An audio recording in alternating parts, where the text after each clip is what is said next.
Du 16 au 18 juillet 2025, à Maïva Palace et à l'hôtel Radisson Collection, la Direction générale du Trésor et de la comptabilité publique a organisé son atelier des rencontres annuelles des services du Trésor, RAST édition 2025.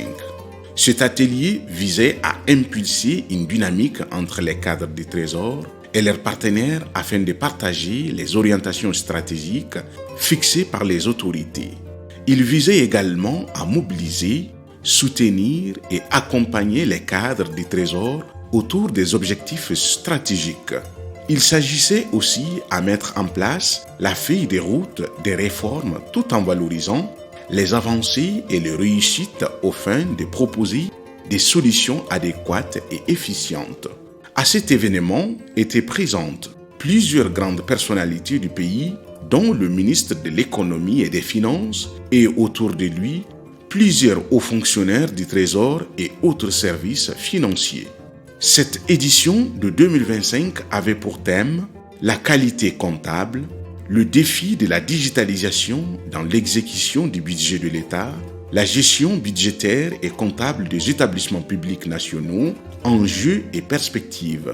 La cérémonie de la rencontre a été présidée par le ministère de l'Économie et des Finances. Il me plaît d'annoncer aujourd'hui le parachèvement de la réforme des services du Trésor lancée en 2022. Cette réforme organisationnelle et institutionnelle du Trésor public, qui vient d'être présentée par le directeur général du Trésor et de la comptabilité publique, permettra sans doute de mieux relever les nouveaux défis liés, entre autres, à l'introduction d'innovations majeures dans la gestion des finances publiques. Et une de ces innovations porte justement sur la digitalisation des services publics. Des résultats encourageants ont été réalisés avec l'utilisation des codes marchands dans l'encaissement des recettes publiques. En effet, de juillet 2024 à mai 2025, certaines recettes ont enregistré une augmentation de 46% comparativement à la période de juillet 2023 à mai 2024. Parallèlement à l'utilisation des solutions des opérateurs de téléphonie, la cellule d'appui à l'informatisation des services fiscaux, KSF, a développé et mis à la disposition de la Direction générale du Trésor et de la comptabilité publique une plateforme de paiement public dénommée Trésor Pay. Cette rencontre, organisée en partenariat avec la section des comptes de la Cour suprême, se veut un cadre d'échange et de sensibilisation sur les enjeux et les défis de la gestion budgétaire et comptable des établissements publics nationaux pour une gestion efficace et conforme à la réglementation en vigueur. Je saisis cette occasion pour exhorter tous les comptables publics à gérer les deniers publics conformément à leur serment, à offrir un service de qualité aux usagers et à assurer une gestion optimale de la trésorerie publique. Le Trésor public est aujourd'hui une administration financière moderne et fortement outillée pour relever les défis du moment. Au nombre de ces défis, la digitalisation des services publics, instruite par les plus hautes autorités du pays. Dès le lancement de ce processus de digitalisation par le président de la transition, la Direction générale du Trésor public a pris plusieurs initiatives pour la digitalisation des moyens de paiement. En effet, elle a d'abord créé en son sein une commission dédiée aux questions de digitalisation des moyens de paiement.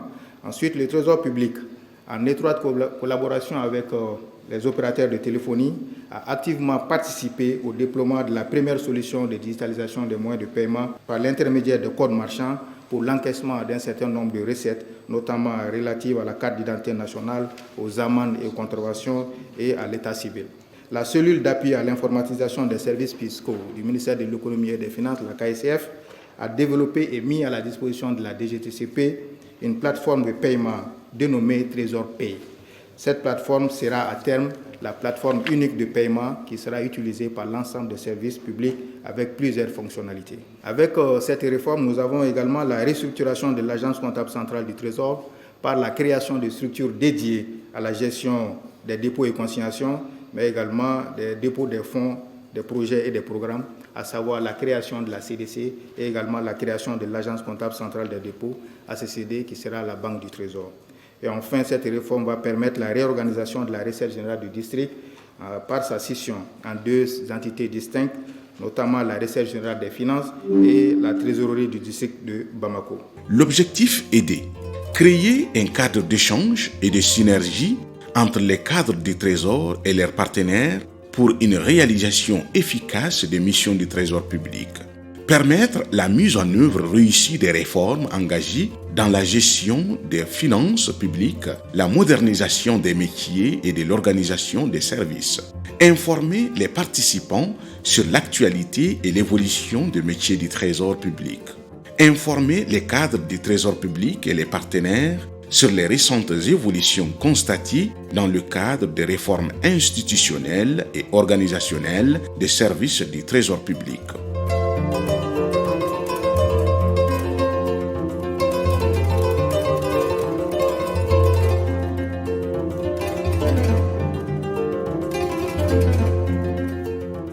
Il convient de rappeler que dans le souci d'harmoniser les pratiques budgétaires et comptables des établissements publics nationaux, de nombreux instruments juridiques et techniques ont été initiés et mis à leur disposition. Malgré ces avancées, des insuffisances persistent dans la chaîne budgétaire et comptable des EPN. Ces insuffisances sont relatives, entre autres, à la présentation des budgets, à la tenue de la comptabilité, à la production des comptes de gestion et à la gestion de la trésorerie. Mesdames et messieurs, c'est au regard de ces faiblesses que le présent forum a été initié sur la thématique de la gestion budgétaire et comptable des établissements publics nationaux. Ainsi, au cours de vos travaux, certains sujets importants seront abordés par les cadres de la Direction générale du Trésor et de la comptabilité publique et de la section des comptes de la Cour suprême. Il s'agit notamment de l'état des lieux du jugement des comptes des agents comptables des EPN et le rôle de la section des comptes en matière de contrôle de la gestion des ordonnateurs. La participation de la section des comptes de la Cour suprême témoigne de sa démarche pédagogique à accompagner les ordonnateurs et les comptables publics pour une bonne gestion des finances publiques. Pendant les 3 jours d'atelier, les acteurs des services du Trésor et de la comptabilité publique ont suffisamment discuté des insuffisances, défis et perspectives de la trésorerie malienne. Le service du Trésor, c'est pour rendre efficaces, n'est-ce pas, les prestations que le Trésor offre aux citoyens. Ça, c'est l'objectif vraiment qui est recherché. Et ensuite aussi pour avoir des performances en matière de gestion des finances publiques. Ce qu'il faut retenir, parce que le Trésor, c'est une vieille administration, ça fait plus de 30 ans que le Trésor ne s'est pas réformé. Depuis 1992, c'est en 2024 que le Trésor a été érigé en direction générale. Donc il y a eu beaucoup d'innovations à ce niveau. D'abord, le Trésor est organisé en direction, à l'image des autres administrations financières du Mali, telles que la Direction générale des impôts, la Direction générale des douanes, et à l'image aussi des autres trésors publics de l'UEMOA, et notamment de l'AES, n'est-ce pas, du Burkina Faso, et puis du Niger. La première journée a été consacrée à la rencontre avec les chefs des postes sur la restitution et l'analyse des balances des postes, processus de clôture dans les postes, qualité des comptes, la communication sur le suivi des recettes-perception, la communication sur la charte graphique. Cet exercice que nous sommes en train de faire doit nous amener à renforcer le dispositif et aux comptables publics de dire que, quelles que soient les insuffisances du cadre réglementaire, quelles que soient les insuffisances de l'appui que la direction générale peut apporter, voilà, ils sont les premiers responsables à répondre d'abord. Et cela ne veut pas dire que nous ne sommes pas conscients du rôle que la direction doit avoir en termes d'accompagnement, en termes d'assistance. Et la direction de la comptabilité publique aussi a un rôle à jouer. Je pense que nous allons encore renforcer ce suivi-là, ce partage entre les différents services en termes d'animation du réseau, et que tout ce qui concerne le cadre réglementaire puisse être pris en charge. À votre niveau, vous êtes censé savoir ce qu'il faut faire. Mais en tant que structure centrale, nous sommes censés être beaucoup plus outillés pour vous accompagner. C'est pourquoi, par exemple, au niveau de la direction de la comptabilité publique, nous avons un service contentieux, je pense bien, un service législation. Donc aujourd'hui, dans le cadre de la réforme, je pense que c'est des aspects sur lesquels nous devons travailler pour que tous les appuis dont les comptables ont besoin puissent être apportés. Mais le plus important, c'est qu'il faut que chaque comptable mène les diligences qu'il faut, que chaque comptable se donne le temps d'analyser, parce que vous avez pratiquement les mêmes compétences que les inspecteurs qui sont là, que je salue au passage. mais c'est surtout une question peut-être d'organisation, une question de responsabilisation au niveau de vos services. La deuxième journée a été marquée par l'organisation d'un panel de haut niveau avec des experts sur le thème « Les défis de la digitalisation dans l'exécution du budget de l'État », des échanges face à face sur les assurances, défis et perspectives à l'horizon 2030, l'élargissement de la base des investisseurs dans les opérations d'émission de titres publics. C'était une belle opportunité pour nous de pouvoir échanger avec le public qui était là, de pouvoir présenter devant les autorités les différents acteurs. Quel est l'aperçu que nous avons du marché de l'assurance aujourd'hui? Quels sont les défis auxquels nous sommes confrontés?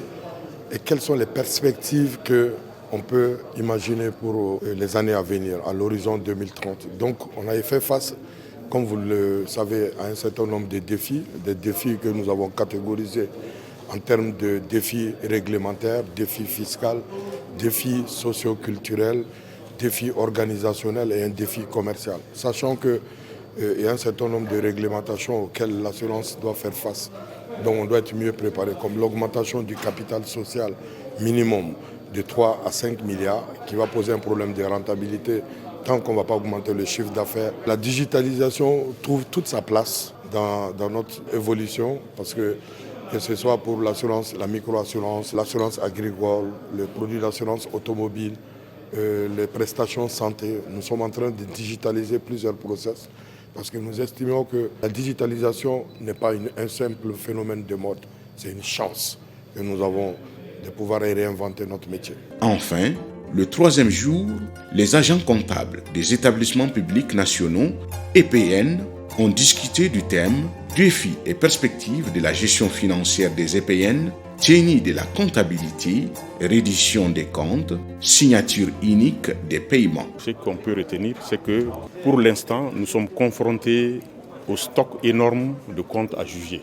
Alors, ce qui est important, c'est qu'il faut que l'on mette les bouchées doubles afin de pouvoir procéder à un jugement accéléré des comptes, et ce qui va nous permettre de régulariser la situation pour pouvoir aller vers un apurement normal annuel par établissement public national. Alors c'est ce qui est souhaité. Cela ne va pas sans renforcement de capacité en effectifs et en moyens matériels, aussi bien que financiers.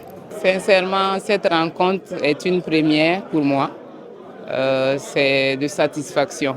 Donc c'est le lieu de remercier la Direction générale du Trésor pour nous avoir invités à cette rencontre-là. C'est très important en tant que coordonnateur d'être là avec les agents comptables pour échanger sur les difficultés que nous rencontrons et sur les perspectives pour avoir une gestion efficace et une gestion saine.